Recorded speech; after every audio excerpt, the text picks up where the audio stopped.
김종배 시선 집중. 여러분 안녕하십니까? 김종배입니다. 국제 상황을 짚는 GB타임즈 시간인데요. 자, 오늘 1부에서는 트럼프 대통령이 발표 하루 만에 철회한 영화 관세 문제 짚어보겠습니다. 미국 영화를 다시 부흥시키겠다는 명목으로 발표했다가 할리우드의 거센 반발에 물러섰는데요. 이런 상황이 벌어진 배경은 무엇인지 살펴보겠습니다. 2부에서는 스페인으로 갑니다. 역성장, 침체, 다른 유럽 국가들이 아주 안 좋은 상황을 보이고 있는데 유독 스페인은 2.3%로 성장률 전망치 1위를 기록했다고 합니다. 그 배경에 개방적인 이민 정책이 있다고 하는데요. 어떤 내용인지 자세히 짚어보겠습니다. 5월 11일 일요일 김종배의 시선집중 광고 듣고 시작합니다.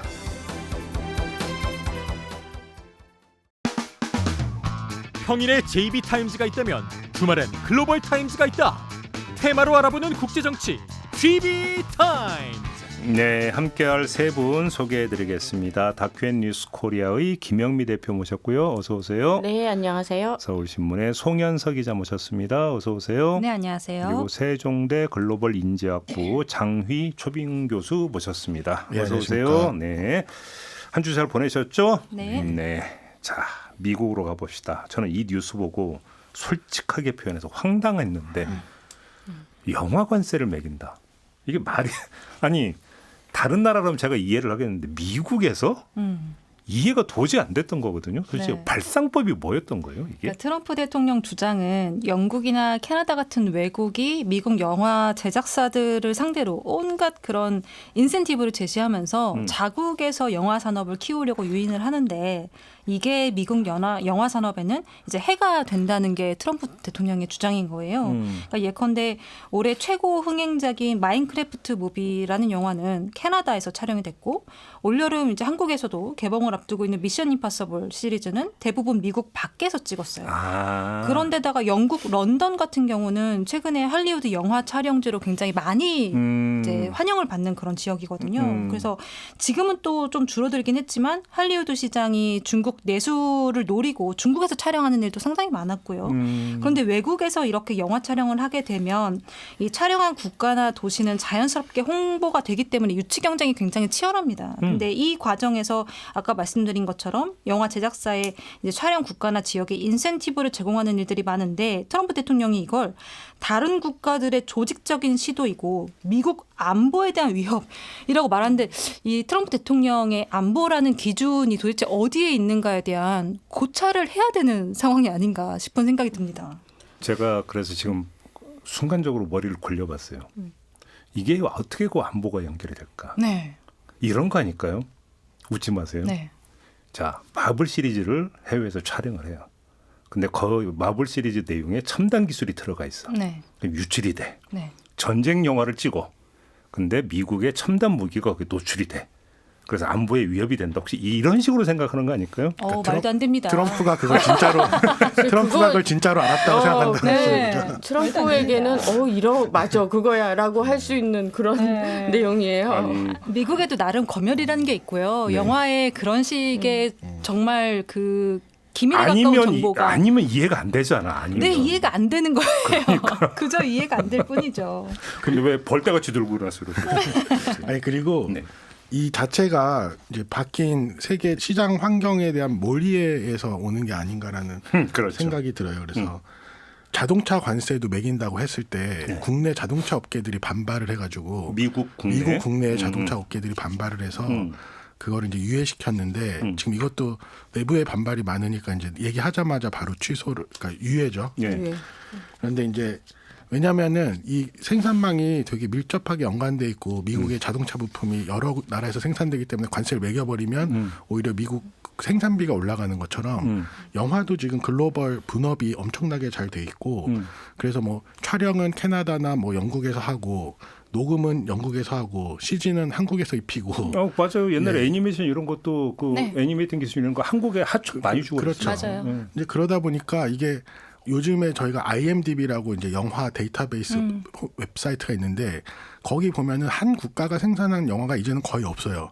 그래서 대부분 여러 국가가 거기 생산에 연관이 되어 있고 그래서 그거를 한 국가에서 생산해야 된다라고 했을 때 그 오히려 생산하는 사람들의 입장에서는 그게 더 훨씬 손해가 되고 자기 산업에 타격을 줄 수 있는데 그런 데에 대한 이제 이해가 없이 또 다시 한번 이런 관세를 가지고 그냥 난장판을 한번 만든 게 아닌가 이런 생각이 듭니다. 그러니까 헐리우드 반응이 어느 정도였어요?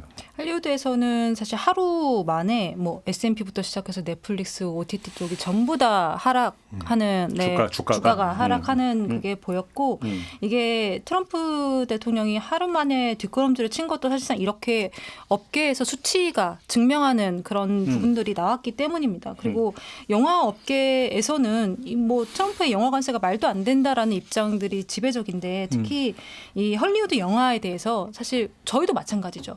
온 세계가 기대하는 기대치라는 게 분명히 있습니다. 할리우드 영화에. 특히 할리우드 영화 하면은 사실 블록버스터가 하나의 장르이고 그렇죠. 블록버스터 하면은 그냥 세트 짓고 찍는 데는 한계가 있어요. 그래서 이 현재 한 엔터 업계 전문 변호사가 뭐라고 얘기를 했냐면 탐 크루즈가 미션 임파서블 찍으면서 에펠탑에 올라가는 장면을 찍어야 되는데 이걸 파리에 가서 안 찍으면 미국 내에 있는 에펠탑 복제품에서 찍으라는 거냐. 라스베가스 가면 작은 거 하나 있어요. 네, 작은 거기서 찍으라는 거냐. 이제 이런 얘기를 반문을 합니다. 그러니까 전 세계가 기대하는 할리우드 영화의 그 품질을 맞춰주 기대를 충족시키기 위해서는 당연히 시간이 좀 더 들더라도 해외 촬영을 할 수밖에 없는 건데 이거에 대한 이해가 없다는 거죠.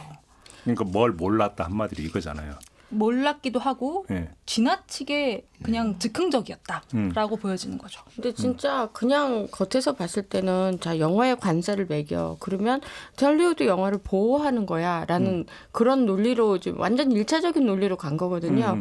근데 사실상 이게 관세가 붙게 되면 티켓 값이 오를 수밖에 없잖아요. 그렇죠. 그 플러스 그가 돼야 되니까 그러면 사람들이 이거를 더 보러 가지 않게 되고 그렇게 되면 이제 제작비가 줄어들게 되고 그러면 영화도 줄어들게 되고 그냥 악순환이 될 수밖에 없는 말이에요. 근데 어떻게 보면 이제 트럼프 대통령이 그래도 뭐 옆에 변호사들도 있고 그래서 뭐 이걸 모르고 했을까라는 생각보다는 지금 모든 관세에 대한 이야기 일단 던지고 보는 거예요. 그리고 반응을 보고 그러니까 늘 90일 이후에 뭐 모든 게 지금 나오는 것마다 다 그렇게 되는데 이거는 다분히 의도적으로 일단 던져보고 아니면 반발이 없으면 그냥 가는 거고 있으면 그냥 유예하고 뭐 그러면 되지 뭐 이런 식의 정책이라고 저는 보여지는데 그러니까 비상경제권한법이라는 게 있는데 안보에 문제가 될 때는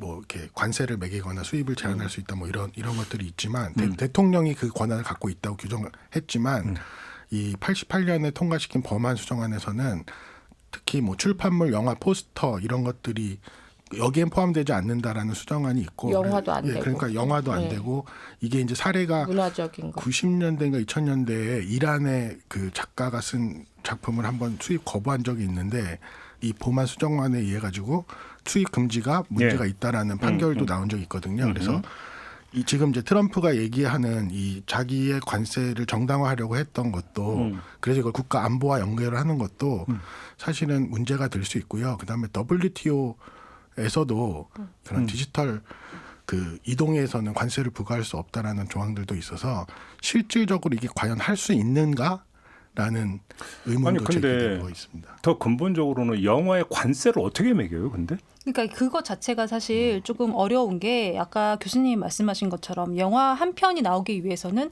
정말 세계 각지에서 어떤 작은 업체부터 큰 업체까지 사실 다 동원이 되는 거잖아요. 근데 이게 단순히 그냥 우리가 예를 들면 연필 한 자루 에 관세를 붙인 거하고는 너무너무 다른 측면이에요. 그래서 일률적으로 관세를 부과하는 게 과연 영화 산업을 부흥시키는데 얼마나 도움이 될 것이냐. 그리고 이게 현실적으로 가능한 일이냐라는 거에 대한 의문점이 하나 있고요.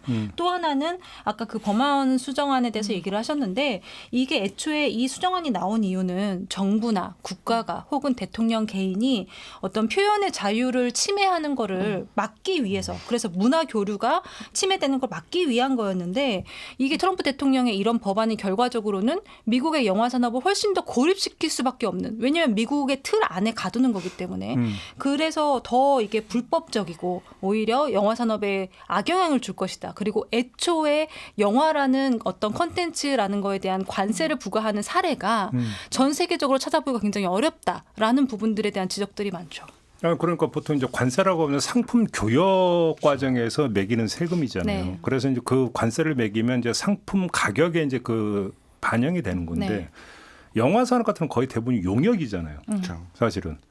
그 인도 같은 경우가 관세를 매기긴 하는데 거의 유일하게 인도는 그 상품 서비스세라는 걸 만들어서요. 그 영화 티켓 상영권 판권 등의 서비스세를 부과하는데요. 예.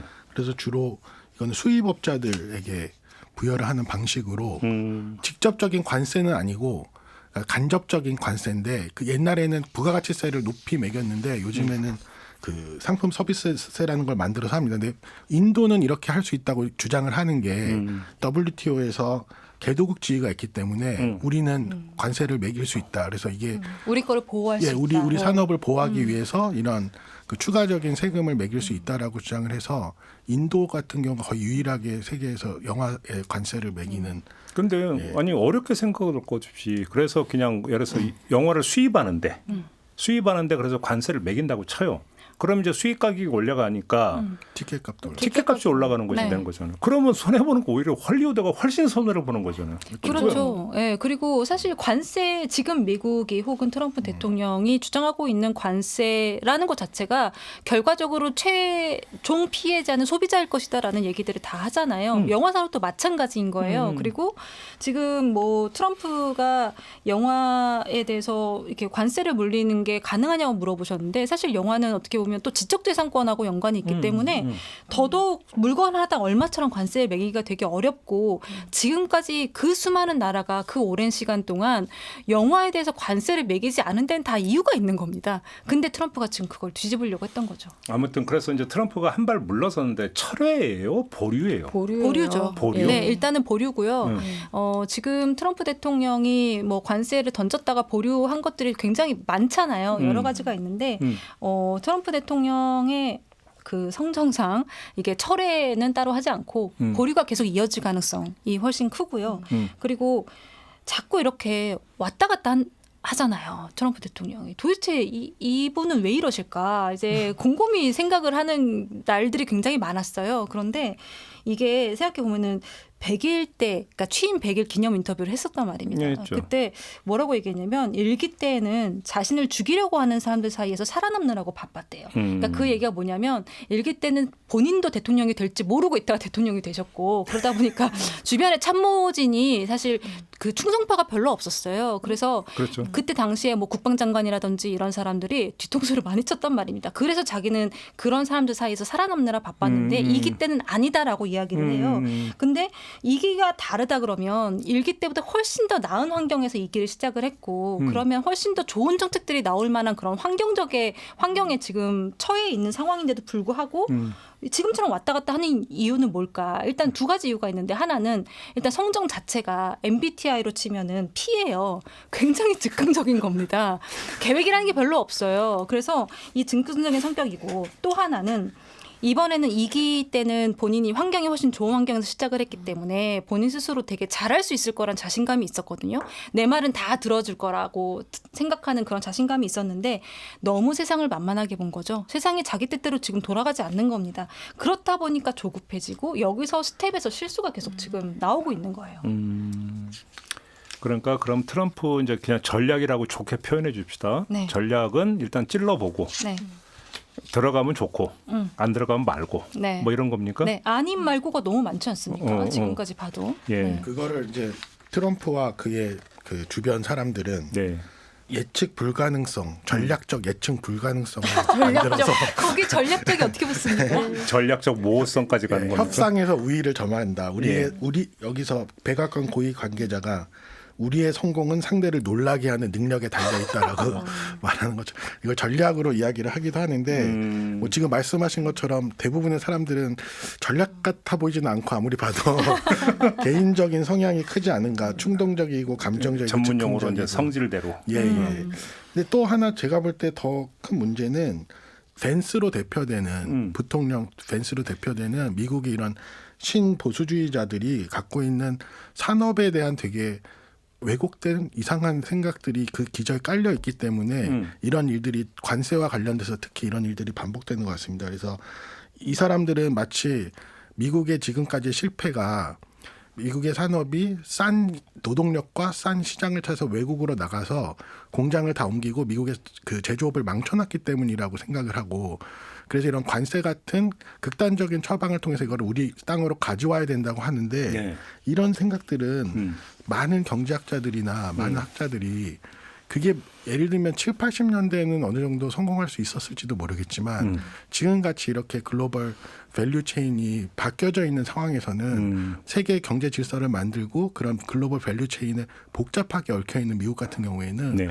오히려 그런 정책을 했을 때 효과가 없을 뿐 아니라 오히려 우리의 경제에 더 큰 악영향을 미칠 수 있다라는 비판을 하고 있거든요. 그래서 이런 식의 사고 방식을 계속해서 추구하다 보니 이게 잘 될 리가 없고, 그리고 국내 산업의 반발이 훨씬 크고 이러다 보니까 어쩔 수 없이 철회 혹은 보류를 할 수밖에 없는 그런 상황들이 계속 생기는 것 같다고 봅니다. 여기서 다시 또 새길로 빠져가지고 자 2차 해석을 하겠습니다. 이것도 반응을 한번 좀 기대해 보면서 트럼프 입장에서 이 문화 좌파들의 온상이 헐리우드다.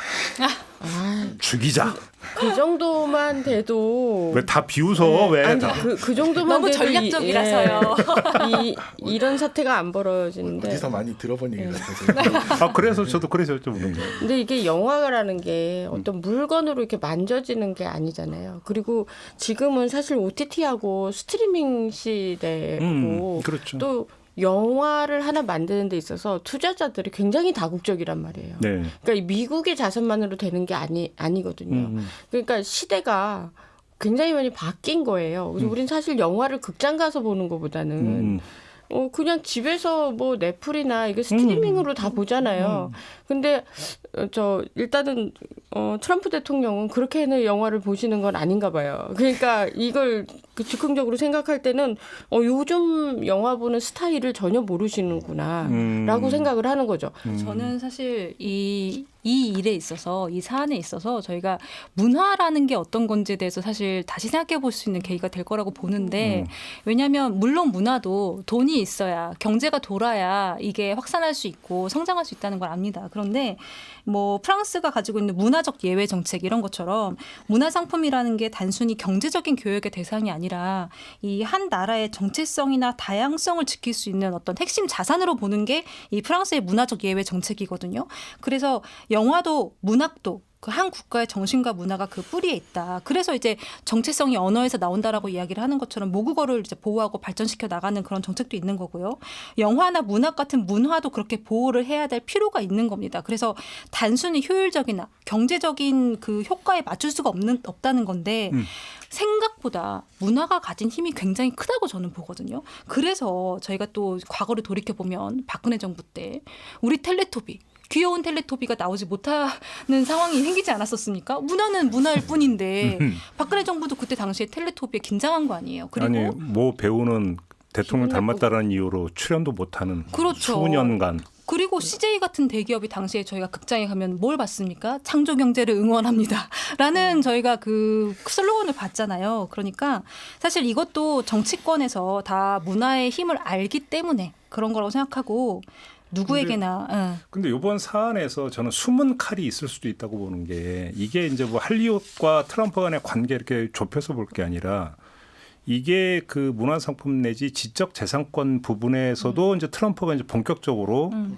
그러니까 태클 걸고 나올 가능 하는 예고편 이렇게도 지금 한번 진단해 볼 수 있는 거 아닌가요? 그러니까 그렇죠. 이 지적 재산권에 대한 이 관세를 매기기가 힘든 게 아까 그 법안 수정안이라니까요.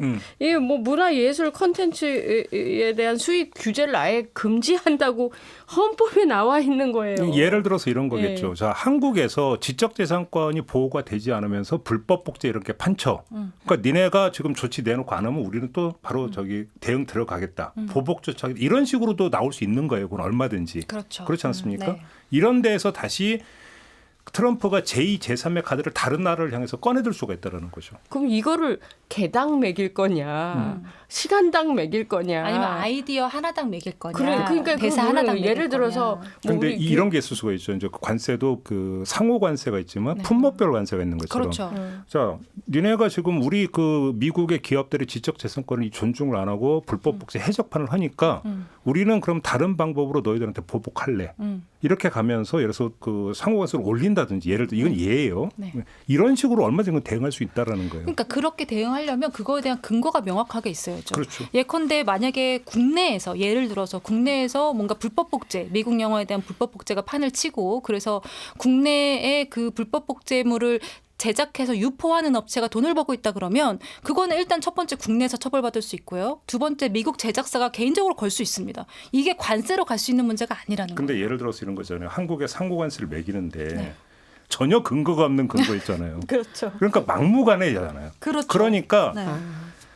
언제부턴가 우리는 상상 이상의 현실을 계속 지금 마주하고 있다라는 거예요. 그러니까 모든 걸 합리의 영역에서 재단하면 안 된다니까. 맞습니다. 네. 동의하죠, 이거는? 네, 동의합니다. 근데 영어에 관세를 매긴다고 헐리우드가 한다고 그러면 다른 나라에도 보복 관세를 미국 영어에 매길 거잖아요. 중국이 그러면, 그렇게 하겠다고 예, 했죠. 그렇게 되면 이 헐리우드의 제작 환경은 진짜 거의 파탄나는 거예요. 그러니까 근데 그렇게 문화 되면. 좌파를 죽이기 위한 음모고. 근데 지금 헐리우드는 정작 거기 그러니까 코로나 이후에 정말 영화가 너무 안 좋대요. 거기에. 그렇죠, 지금. 그 심지어는 거기에 관련되신 변호사님들이 계시는데 일을 많이 떨어져서 굉장히 고생하신다고 하는데 OTT 때문에 또또 그것도 있고요. 근데 진짜 정작 헐리우드가 요구한 건요. 세금을 면제해달라고 지금까지 요구를 했는데 세금 매기겠다는데 세금을 오히려 면제. 관세를 지금 때리니까 그러니까. 이게 정말 알겠습니다. 굉장히 예측 불허의 그런 대통령이면 틀림이 없는 것 같습니다. 네, 또 한 번 그러니까 정리를 이렇게 하겠습니다. 트럼프 미국 대통령이 또 한 번 똥볼을 찾았다. 로 정리를 하는 걸로 여기서 이제 이거는 비속어이기보다는 전문 용어라는 점도 강조를 하면서 1부는 이렇게 마무리하고 잠시 전하는 말씀 듣고 이어가겠습니다. 때로는 날카롭게, 때로는 삐딱하게, 그러나 매 순간 섬세하게 시선이 필요한 우리 사회 곳곳을 살펴봅니다. 김종배의 시선집중. 네, 김종배의 시선집중 일요일 코너입니다. GB타임즈 김영미 대표, 송현석 기자, 장희 교수 세 분과 함께하고 있는데요. 이번에는 스페인으로 가겠습니다. 스페인 요즘 잘 나간다고 하는데 어느 정도로 잘 나가고 있는 겁니까? 네, 최근 OECD 발표에서 스페인이 3.2%로 유럽 최고 성장률을 기록했습니다. 독일은 마이너스 성장이었고요. 이탈리아, 영국도 1%를 채 못 넘었는데 스페인만 유독 앞서서 달리고 있습니다. 이 배경에 이제 개방적인 이민 정책이 있다고 분석이 되는 건데 스페인은 아시다시피 관광 산업 비중이 굉장히 높은 국가죠. 그렇죠. 그래서 코로나19 때 엄청 침체를 겪었다가 차츰 회복이 됐고 지난해에 방문한 관광객이 9,400만 명인데 스페인 인구가 약 4,800만 명입니다. 2배 달하는 인구가 이제 스페인으로 몰렸다는 얘기고요. 관광업계에 당연히 이제 일손이 부족하게 되고 이제 이민자들이나 이중 국적자들이 새로운 일자리를 차지했는데 새로운 일자리의 87%, 약 41만 개 일자리를 이민자들이나 이중 국적자들이 채웠습니다.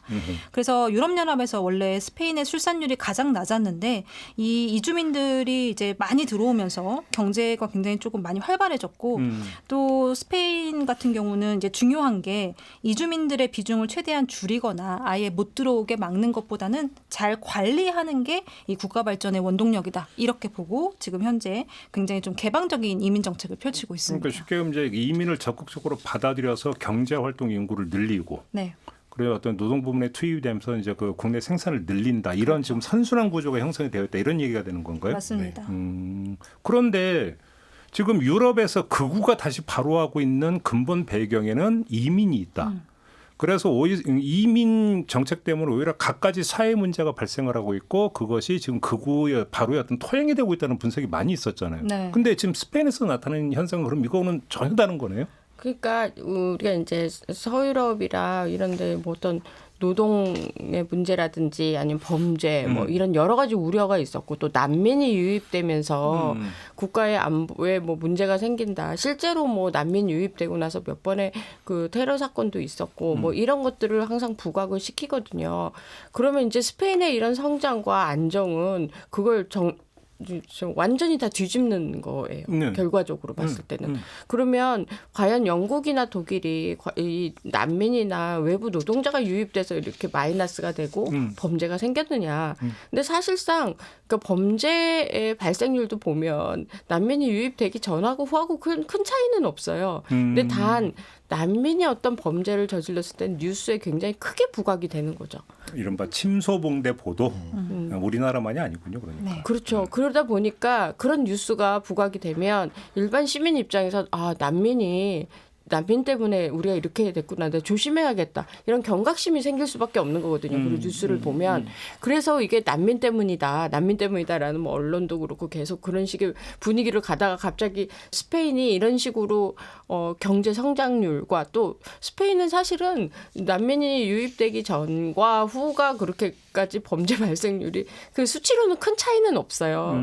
근데 조금 다른 건 지리학적으로 조금 스페인이 좀 다른 위치에 있다고 저는 보거든요.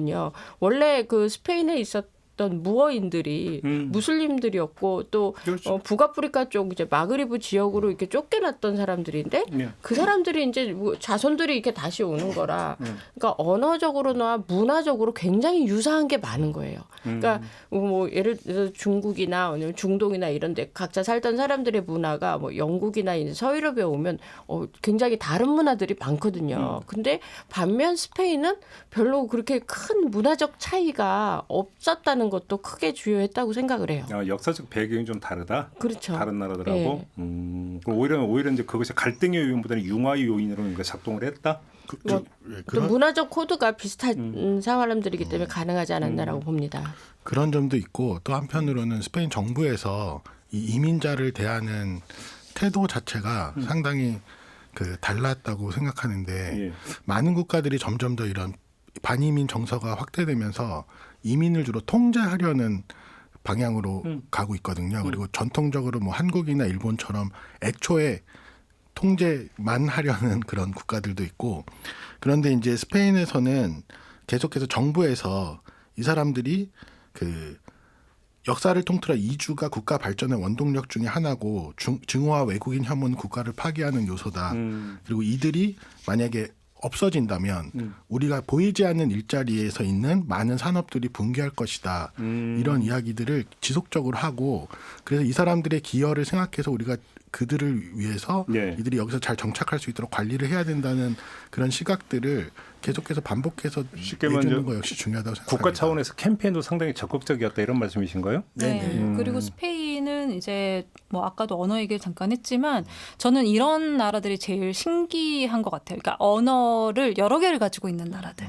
네, 우리는 그렇지 않잖아요. 우리는 비록 뭐 지방 사투리가 있고 하지만 대부분 표준어에 맞춰진 교육을 받는데 여기에는 그 스페인은 워낙 다문화 다민족 사회로 성장해왔던 역사가 길다 보니까 각 주별로 언어가 좀 다르고 이 국가 공용어인 카스티아어를 제외하고도 각 지역어가 공동어로 되어 있어서 학생들이 시험 볼 때 공용어랑 지방 공용어 중에 선택해서 시험을 볼 수가 그렇게 언어가 많이 달라요? 언어가 17개 중에 6개 주는 자기 지역의 그 공용어를 따로 가지고 있습니다. 그러면 다른 지역 사람은 A 지역 언어를 잘 못 알아들 정도로 그 차이가 많이 네, 나는 거예요? 차이가 많이 나는 거예요. 오, 네, 근데 그러니까 우리가 이제 제주 방언을 잘 그렇죠. 이해 못하는 정도로. 네, 오, 그렇게 차이가 네, 그 정도로 차이가 나서 따로 교육을 받아야 되는 정도. 근데 카스티아어는 다 할 수 있고. 근데 이게 사실 아까 얘기했던 것처럼 언어라는 거는 그 사람들의 정체성을 형성하는 아주 기본적인 요소이기 때문에 네. 이 언어를 지키는 건 굉장히 중요한데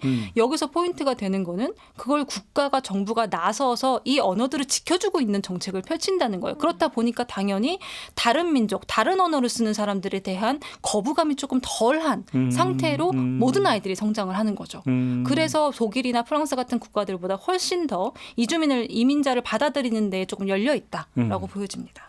그리고 보통 이제 이주민들이 어떤 나라를 갔을 때 나는 범죄를 저질러서 살 거야라고 생각하지 않거든요. 그럼요. 대부분이 예. 자기 생계를 유지할 수 있는 직장, 뭐 어떤 거가 되던 일을 해서 아이들 키우고 평범한 시민의 입장에서는 그러려고 이민을 하는 사람들이 많기 때문에 네. 스페인은 이런 걸 적극적으로 수용한 거예요. 그래서 그래 당신들이 와서 먹고 살려고 하니 일자리부터 시작해서 우리 같이 완전히 오픈해서 문제가 일어나면 같이 고민하고 그런 식의 정책을 펼쳤기 때문에 지금 이런 좋은 결과가 왔던 거고. 근데 이민도 사실은 그 성격이 다른 거잖아요. 그러니까 난민이 그러니까 들어오는 경우가 있고 그게 아니라 좀 그러니까 재산 좀 갖고 있는 분이 투자 좀 하면서 이민하는 경우는 완전히 그러니까 국가에서 어떤 그 부담에 대한 부담이 몫이 다르니까 완전히 다른 거 아니겠습니까? 근데요, 제가 북아프리카 이쪽을 가봐서 하는 얘기인데 투자하면서 할 수 있는 사람들은 거의 그러니까 없는 거죠. 스페인에서 이민자들은 거의 대부분이 난민이다 그렇게 이해하면 되는 거예요? 그러니까 난민이라는 게 이제 전쟁과 어떤 사회적인 어떤 충돌, 물리적 충돌 사태 이런 것들을 피해서 온 사람들이라고 보는데 사실 이제 모로코라든지 북아프리카 쪽엔 난민만 있는 건 아니거든요. 그렇죠. 그리고 또 경제적으로 사실 뭐 예를 모로코 들어서 뭐 취업 이민이라든지 그렇죠. 그런 경우도 있는데 일자리가 되게 부족해요. 북아프리카 쪽에. 그러다 보니까 이 엄청난 이 인력들이 놀고 있는데 당연히 스페인 쪽에서는 굉장히 가깝거든요. 스페인하고 북아프리카 쪽하고. 그래서 그러다 보니까 자연히 그쪽에 싼 인력들이 들어와서 스페인 경제에 영향을 미치기를 바라는 거죠. 그래서 저는 서로 니즈가 맞은 것 같거든요. 그래서 단순히 우리가 난민이라고 보기에는 이 사람들이 경제적으로 유입되는 인구들도 많다라고 보여져요. 지금 스페인 이민은 그 난민도 있지만 대부분은 그냥 이렇게 일자리를 찾아서 오는 사람들로 북아프리카에만 한정돼 있지도 않고 남미나 다른 남부 유럽에서도 지금 스페인으로 많이 이주를 하고 쉽게 하면 있습니다. 우리가 이제 호주를 예를 많이 들잖아요. 그러니까 얼마 전에 호주에서도 이제 노동당이 승리를 했잖아요. 네. 근데 이제 그 이 총선에서 상당히 중요한 이슈였던 게 이제 이민 정책이었다고 제가 들었어요. 그래서 오히려 이제 호주는 옛날에 백호주의라고 해서 네. 이게 이제 있었는데 노동당 같은 오히려 이제 적극적으로 이민 정책을 계속 가져가야 된다고 해서 오히려 이제 승리의 비결이 네. 됐다. 어찌 본다면 스페인하고 호주는 좀 비슷한 그 흐름을 타고 있다 이렇게도 볼 수 있겠네요. 그렇게 볼 수 있고 저희가 1960년대 뭐 파독 광부, 파독 간호사가 있었지만 그때 우리가 그들을 그 이민자로 부르긴 했지만 난민이라고 부르지는 않았거든요. 아니, 난민이 아니죠. 그러니까요. 그런 차이가 있는 겁니다. 지금 그러니까. 스페인에 들어가 있는 분들도 예. 사실상 난민이라기보다는 이제 이민자, 그러니까 취업 비자를 받아서 취업 이민.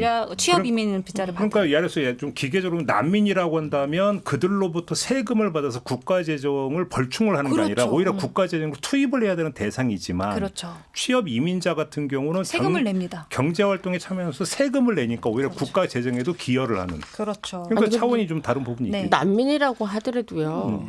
그 나라에 가서는 일을 하려고 하죠. 그렇죠. 그래서 저는 이 기왕에 이제 어느 정도 이제 이민이 받아져서 그 땅을 갔을 때는 이미 과거에 내가 오기 전에 뭐 폭동으로 왔던 뭘 하고 왔던 아무 상관이 없는 거예요. 가면 그냥 일자리 구해서 한 달 살고 또 아이들 키우고 이 모드로 가는 거지. 그래서 이 사람이 그 나라로 가기 전에 무슨 이유로 갔는지가 그게 중요하지가 않는 거예요. 그러니까 정책이 아니고 스페인은 그걸 묻지 않고 묻지도 따지지도 않고 일단 와서 경제 인력으로 유입. 그러나 다른 나라들은 너 왜 왔어를 굉장히 따졌던 거죠. 그러면 지금 스페인의 이런 어떤 그 결과를 보면서 뭐 인접한 프랑스라든지 독일이라든지 이런 지금 이제 극우가 바로 하고 있잖아요. 그런 데서 뭔가 좀 이 정책 변화라든지 태도 변화 이런 것들은 안 나타나고 있나요? 인접고 다른 나라에서는? 이제 다른 나라는 오히려 지금 그런 극우적인 그런 반이민 정서가 더 확산되고 있는데요. 예. 독일 같은 경우는 사실 이제 우리가 이민 정책이 크게 두 가지가 있는데 하나는 동아주의 정책이 있고 하나는 다문화주의적 정책이 있어요. 그래서 다문화주의는 그러니까 한국에서는 다문화주의가 제가 볼 때 정확히 사람들에게 이해가 잘 안 돼 있는데 다문화주의 정책은 그 사람이 갖고 있는 언어, 문화 이런 것들을 유지하면서 우리가 공존하자 이런 거고 네. 동아주의는 너가 여기 왔으면 그렇죠. 너가 우리 여기 한국 집에 시집 왔으면 흡수돼야 제사도 된다고. 지내야 되고 가서 한국 시험은 사람이 돼야 한국 사람이 된다. 돼야 된다 네. 이렇게 하는 게 이제 동아주의 정책인데 독일 같은 경우에는 오랫동안 다문화주의로 시행했거든요. 왜냐하면 독일의 6, 70년대 인력이 부족하게 되니까 터키에서 이민들을 엄청 많이 받고 그렇죠. 다문화주의를 어떤 사람들이 이게 되게 좋은 거라고 생각할 수도 있는데 독일의 다문화주의 같은 경우에는 이 터키 이민자들을 사회와 분리시키려는 그런 의도에서 다문화주의를 시도했어요. 그래서 그러니까 너네 말 배울 필요도 없고 그냥 너네 저기 예배 보고 이런 식으로 놔뒀는데 이 사람들이 점점 늘어나다 보니까 사회적으로 소외되고 슬럼화가 되고 그다음에 이민자 중에 언어를 할 수 있는 사람도 점점 없고 그러다 보니까 이게 점점 문제가 돼서 메르켈 때 2010년인가 이 다문화주의를 포기하고 우리도 동화 정책을 쓰겠다고 하면서 이제 동독 주민들이 주변화되면서 이 사람들이 이제 그런 이민이나 무슬림 문화에 대해서 엄청나게 반발을 하고 그런 이제 국내적인 갈등들이 벌어지면서 이런 최근에 그 극우 정당이 큰 표를 얻게 되는 경우가 있고 북유럽 같은 경우에는 그런 통합적인 다문화주의로 잘 알려진 국가들인데 북유럽의 문제는 그 난민 사태가 일어나고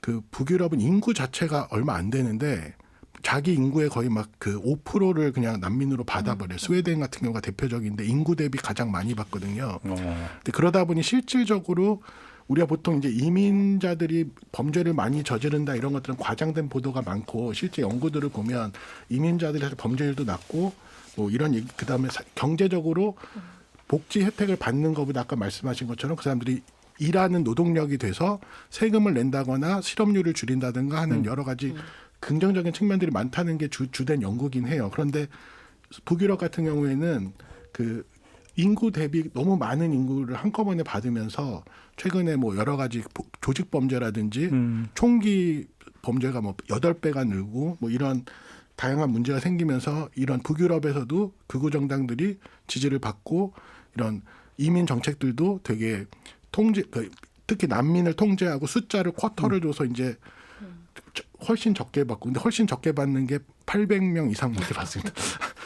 덴마크가 뭐 1,200명인가 있고 그래서 점점 더 그 추세는 사실은 반이민 쪽으로 가는 게 맞고 그럼에도 불구하고 스페인이 보여주는 특이한 사례가 다른 지역에 큰 어떤 교훈을 하나 줄 수는 있을 것 같습니다. 지금 근데 이제 스페인에 유입되고 있는 이민자를 보니까 출신지가 콜롬비아, 베네수엘라 같은 중남미 지역이 이제 상당히 많다고 해요. 그러니까 이제 이게 이제 과거 스페인의 식민지였던. 그러면 이제 같은 언어를 쓰고 있는 이렇게 되다 보니까 아무래도 이제 뭐랄까 이제 그 유사성이라고 하는 게 그렇죠. 문화역사 배경에 유사성이 이제 더 높은 이런 사람들이 또 일정하게 어떤 영향을 미치는 부분도 좀 있는 것 같아요. 그러니까 아까 말씀드렸던 북아프리카도 그렇고 이런 남미의 나라들도 그렇고 스페인하고 이제 교집합들이 많은 거죠. 그렇죠. 그래서 이런 사람들이 이제 유입이 될 때 개방 정책이라는 사실 정책이라는 게 뭐 어느 나라에만 적용이 돼 뭐 이렇게 된 게 아니라 그렇죠. 전 세계에 있는 모든 사람들에게 다 적용이 되는 거거든요. 한국인이 이민을 간다 하더라도 똑같은 정책에 이게 정책으로 되는 거기 때문에 그래서 그런 면에서 봤을 땐 스페인이 굉장히 큰 성과를 이룬 거예요. 그러면 이 스페인의 경우가 우리에게는 어떤 메시지를 준다고 생각을 하세요? 그러니까 지금 우리나라의 이민 정책은 어디에 와 있는가 뭐 이거를 좀 살펴볼 수 있을 것 같아서 제가 관련 판례를 조금 찾아봤거든요. 근데 우리나라는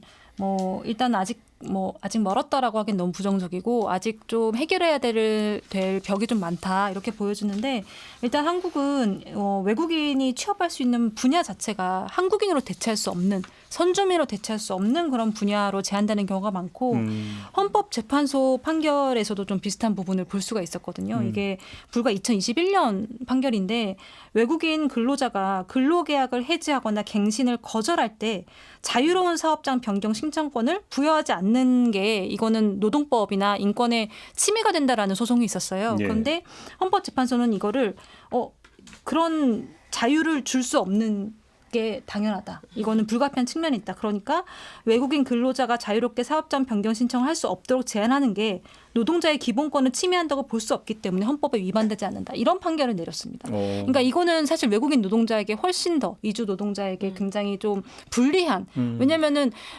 자기가 간 사업장에서 어떤 부당한 그 그렇죠. 노동이나 이런 것들이 있어도 마음대로 사업장을 변경할 수 없게 되는 거거든요. 예. 사람이 이렇게 노동을 하는 건 보편적 노동권이거든요. 그래서 이 사람의 국적이 무엇이든지 간에 그 내가 노동을 해서 한 달 동안 돈을 벌고 또 내 가족을 돌보는 데 쓰겠다라는 그 좀 신성한 거라고 생각을 하는데 우리 법의 잣대는 국적을 따지게 되는 거고 근데 그거는요.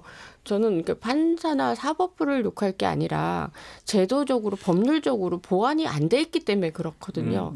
그래서 실례로 지금 아프가니스탄에서 탈레반 때 난리가 나가지고 왔던 아프가니스탄 사람들이 있는데 그 기여자라고 가족들도 해가지고 왔고. 예. 네네 받아들였던 예. 근데 그 사람들 같은 경우는 일단은 여성들은 그러니까 문화적으로 굉장히 금방 그 아프가니스탄에서 생생하게 한국을 왔으니 여성들은 이렇게 뭐 노동이나 이런 거 할 수 없는 그런 문화권에서 왔다 보니까 그 거기는 남자들이 나가서 일을 해야 되는데 일단 한국말 모르면 일을 할 수가 없더래요.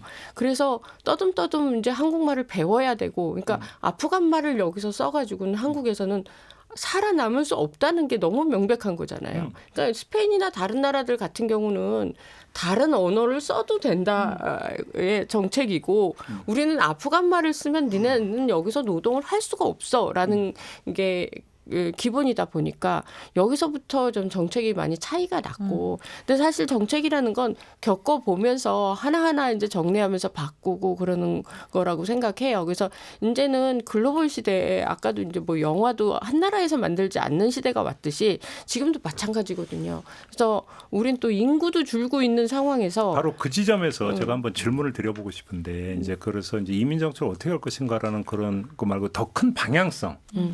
그래서 이제 그 과거에 좀 논쟁이 됐던 게 있어요. 우리나라에서 저출생이 상당히 심각하다. 그리고 단기간에 이게 뭔가 개선될 여지가 안 보인다. 그럼 어떻게 해야 되느냐. 그래서 한쪽에서는 어떤 주장을 했냐면 적극적으로 이민을 받아들여야 된다. 그래서 경제활동 인구를 늘려야 된다. 그래서 최소 뭐 100만, 어떤 사람이 200만까지 주장한 경우가 있어요. 받아들여야 된다. 그래서 경제활동 인구를 넓히면 또 그만큼 어떤 그 세수가 그러니까 그 넓혀지는 것이니까 국가 재정의 그러니까 어떤 그 담당한 몫이 커지는데 국가 재정에도 이제 도움이 되는 거 아니냐라는 주장하는 거고 이걸 또 반대하는 쪽도 있었어요. 그 자체도 사실은 따지면 임시 방편이다. 이렇게 이제 반대하는 쪽도 있는데 세 분의 견해는 어떠십니까? 그게 어떻게 해서 임시 방편이라는 건지 그 논리가 일단 좀 잘 이해가 되지 않는 부분인데 우리나라만 해도 2021년 기준으로 외국인 근로자가 이제 외국인 그 노동자가 납세한 근로세라든지 종합소득세가 결정세액으로만 1조 6,600억 원이 넘어요. 그러면은 그만큼 이제 세금을 내는 근로자들이 많이 늘었다는 거고, 이거 자체가 아까 말씀드린 것처럼 일자리가 늘어나면 이제 노동자가 필요하고 노동자가 증가하면 그 노동자들이 내는 세금이 증가하고 이게 결국은 그 내수 경제를 활성화시키고 아까 말씀하신 그 출산율에까지 영향을 주는 이런 물론 범죄가 늘어날 수 있고 이런 거는 이제 2차로 얘기를 하더라도 일단 말씀하신 부분 안에서는 사실 선순환이 나오는 게 저는 맞다고 보거든요. 여기서 아까 이제 네. 했던 아까 보충하면 네네. 이런 게 있는 거야. 한때 이제 뉴스도 많이 됐던 게 자, 외국인 노동자가 왔는데 어느 순간에 가족을 데리고 와서 네. 건강보험 적용을 다 혜택을 준다. 그래서 결국은 줄줄 샌다. 그래서 그게 그거다. 이런 식의 논리도 아니, 나온 적이 있었거든요. 아니 세금을 지금 내고 세금을 낸다니까요. 네. 아니 이 그러니까 사람들도. 내는데 네. 받아가는 게 더 많다. 아 그거는 근데 근데 그거는 전체 그- 결과치로 얘기를 해야 되는 거라고 생각하거든요. 한국에도 그 연구를 제가 봤던 것 같은데 일단 이 외국인들이 시스템 잘 익숙하지 않고 먹고 살기 바빠서 사실은 우리가 생각하는 것만큼 보험 제도에 기대거나 이러지 않고 오히려 제가 볼 때 더 문제되는 거는 우리가 좀 너무 배타적인 민족주의가 강하다. 그래서 이 외국인들이 노동자들로만 생각하고 쓸 수 있는 노동력으로만 생각하고 같이 공존해서 살 사람으로 별로 생각을 하지 않는 게 문제인데 우리 국민적 인식이 이분들이 이제 우리나라에 그렇죠. 정착을 해서 그러니까 계속 같이 이제 그 융화돼서 살아갈 존재라고 생각을 안 하는 경향이 그렇죠. 크죠. 그런데 지금 이 사람들도 잠깐 와서 돈 벌고 네. 떠날 사람들 다 이런 식으로 근데 생각하는 이제 경우가 그게 보통의 많은 국가들이 그렇게 생각을 해요. 정책에서도. 그래서 가능하면은 단기 뭐 그 취업 비자. 예, 취업 비자 내 가지고 비지팅 그 게스트 워커로 해가지고 단기 비자를 내주고 가족을 못 데려오게 하고 하는데 지금 스페인 같은 경우에는 이제 그런 것들을 바꾼 거거든요. 그래서